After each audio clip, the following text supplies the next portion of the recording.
साल था 2025। पूरा भारत तैयारियों में डूबा हुआ था। हजरत मोहम्मद सल्लल्लाहु अलैहि वसल्लम की पैदाइश की 1500वीं सालगिरह।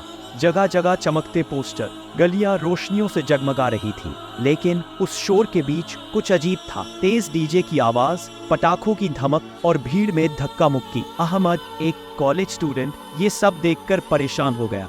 उसने अपने दोस्तों से कहा, भाई, क्या यही तरीका है हमारे नबी सल्लल्लाहु अलैहि वसल्लम की मिलाद मनाने का, जिनका पूरा जीवन इंसानियत, रहमत और अमन का पैगाम है? हम उनकी याद को इस शोर शराबे में क्यों डुबा रहे हैं? दोस्त पहले चुप रहे, फिर बोले, तो फिर सही तरीका क्या है? अहमद मुस्कुराया, उसकी आंखों में चमक थी।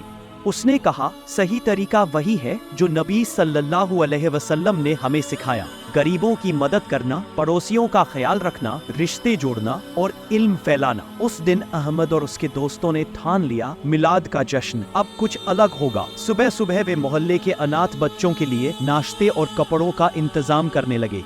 फिर पास के अस्पताल में जाकर मरीजों को फल और दवाइयाँ बांट आए। दोपहर में मस्जिद में एक छोटी सी तालीमी महफिल रखी गई। इमाम साहब ने सीरत नबी सल्लल्लाहु अलैहि वसल्लम पर बयान किया, कैसे उन्होंने दुश्मनों को माफ किया, औरतों को इज्जत दी, बच्चों से मोहब्बत की और समाज में इंसाफ कायम किया। शाम होते ही मोहल्ले का नजारा बदल गया।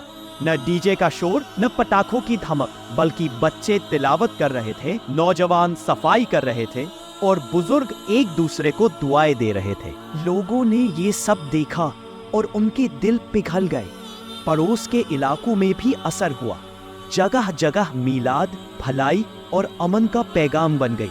आखिर में अहमद ने कहा, हमारे नबी सल्लल्लाहु अलैहि वसल्लम का पैगाम यही है कि इंसानियत की सेवा करो। अगर 1500 साल बाद भी हम उनकी सीरत को जिंदगी में नहीं उतार पाए तो हमारी महफिलों और रोशनियों का कोई फायदा नहीं। लोगों की आंखों में आंसू थे, दिलों में सुकून था। उस दिन सबने महसूस किया, मिलाद का सबसे बड़ा जश्न यही है कि नबी सल्लल्लाहु अलैहि वसल्लम की शिक्षाओं को जिंदगी में उतारना।